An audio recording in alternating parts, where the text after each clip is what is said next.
and they still coming. Does this phrase sound familiar?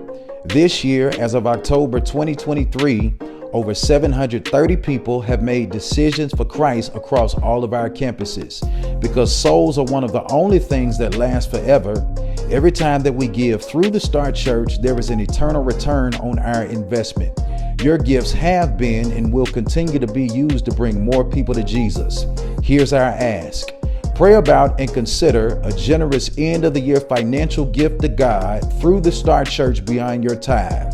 Business owners, pray about and consider giving a generous additional gift out of your corporate business. Believe God for the amount that He places in your heart. Obey God when He places the amount in your hand. Sunday, December the 3rd, 10 a.m. across all campuses, we're shooting for the stars. That has been one of my challenges all through my Christian walk, not being able to tithe. I just couldn't see it. I couldn't understand it. And Pastor Chappelle would tell me, he said, son, you gotta give. He said, in order for God to bless you. And I said, all to myself. So I started thinking, and a lot of you thinking the same thing right now out there in the congregation. Y'all thinking that the pastor gonna get your money. Well, that is not true. The pastor don't get your money, okay? And this church, since Pastor Beavers took over, you give through a church, not to a church. People don't understand that. See, you miss your blessing when you try to figure out, like I tried to figure out, I ain't got enough to pay my light bill. I ain't got enough to pay my gas bill. How can I give something? You can't afford not to give. You have to make up in your mind that I'm gonna put God first. That's the first thing. You gotta have enough faith in your heart that I'm gonna trust God. And that's why a lot of us fail. That's why a lot of us don't get where we're supposed to. It took me over 20 years. I mean, living from paycheck to paycheck. People understand it. And I was making good money, but I never could keep no money. Why? Because I wasn't doing what God said for me to do. Man, let me tell you something. This church has blessed people with a car, blessed people with a house.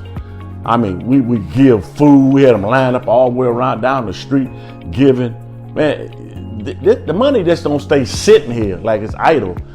Building new houses, putting people in these houses and stuff. It's a lot of stuff going on at this church that people don't understand and realize. It takes money to do anything. Even it talks about over in Ecclesiastes. He said a party or a festival is for, enjoying yourself. Wine is for being, He said, but money answers all things.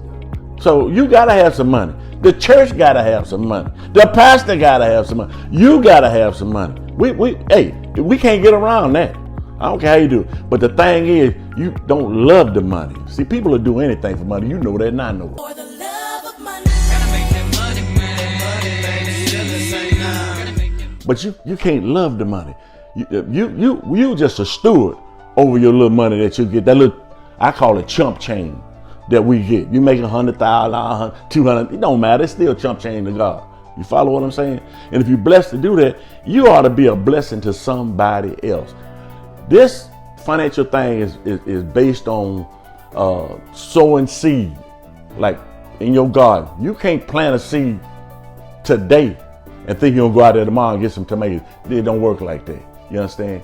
God said, the only way in the Bible I hear where God said, try me or prove me herewith, said the Lord of hosts. That's the only place I've heard. I tried it. I made my mind up I was gonna give him a chance.